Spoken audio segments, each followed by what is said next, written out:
சங்கதி 24 செய்திகளோடு இணைந்திருக்கிறீர்கள். விரிவான செய்திகளுக்கு செல்ல முன்னதாக முதலில் இன்றைய நாளுக்கான தலைப்புச் செய்திகள்.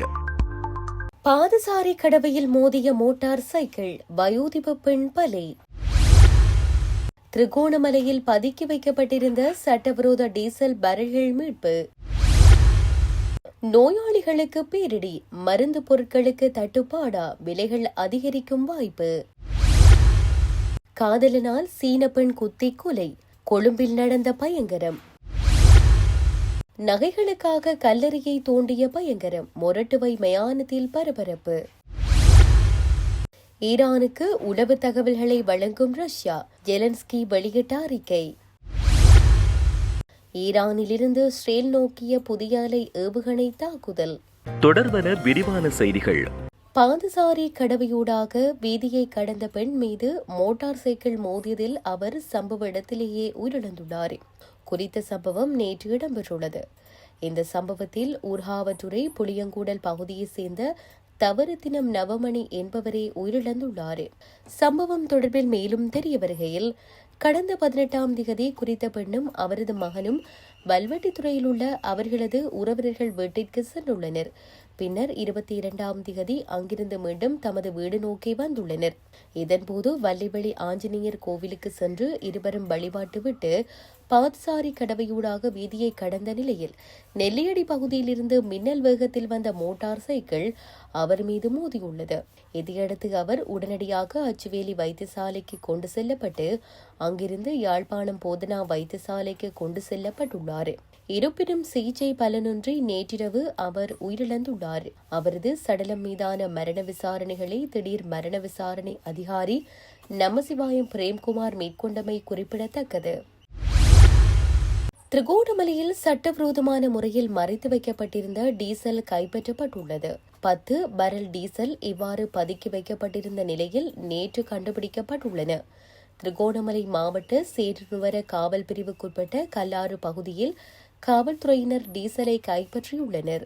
சம்பவம் தொடர்பில் மேலும் தெரிய வருகையில், கந்தளாய் பிராந்திய காவல்துறையினருக்கு கிடைத்த ரகசிய தகவலை அடுத்து கல்லாறு பகுதியில் விசேட சோதனை நடவடிக்கை முன்னெடுக்கப்பட்டுள்ளது. இதன்போது டீசல் கைப்பற்றப்பட்டுள்ளதுடன் சந்தேகத்தின் பேரில் ஒருவர் கைது செய்யப்பட்டுள்ளார். சட்டவிரோத பயன்பாடு அல்லது பதுக்கல் நோக்கில் இவை சேமித்து வைக்கப்பட்டிருந்ததா என்பது குறித்து மேலதிக விசாரணைகள் முன்னெடுக்கப்பட்டு வருகின்றன. கைது செய்யப்பட்ட சந்தேக நபரையும் கைப்பற்றப்பட்ட டீசல் பரல்களையும் மூதூர் நீதிமன்றத்தின் முன்னிலைப்படுத்த காவல்துறையினர் நடவடிக்கை எடுத்துள்ளனர்.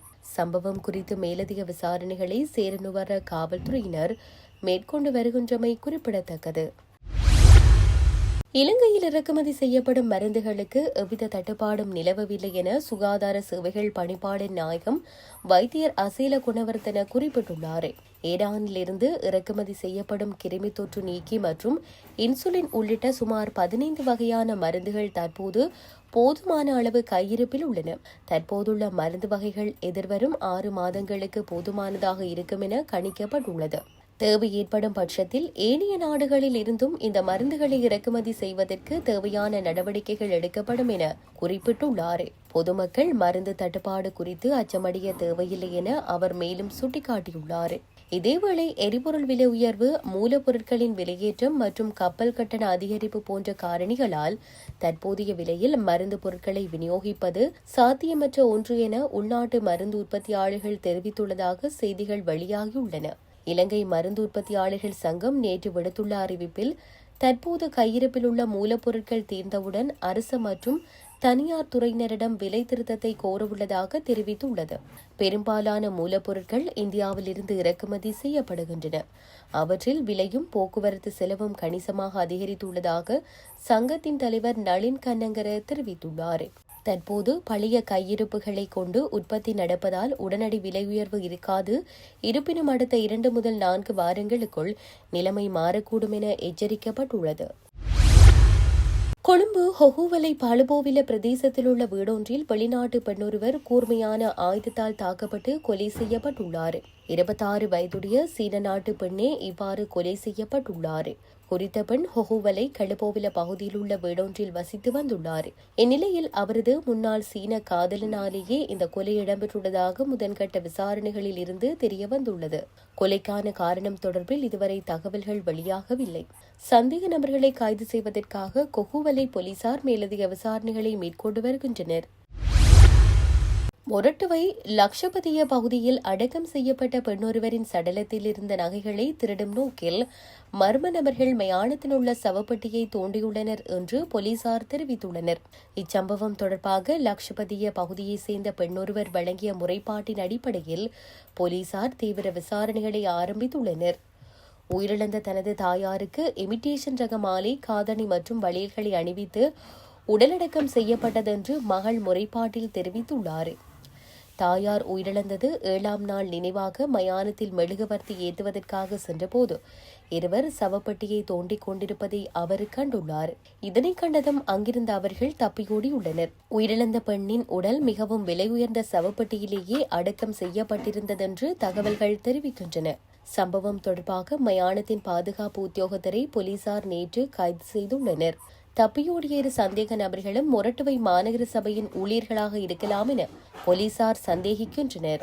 தங்க நகைகளை திருடுவதற்காக இச்செயல் நடத்தப்பட்டதா அல்லது சுமார் 1.5 லட்சம் ரூபாய் பெறுமதியான சவப்பெட்டியை திருடுவதற்காகவா என்பது குறித்து போலீசார் விசாரணைகளை முன்னெடுத்து வருகின்றனர்.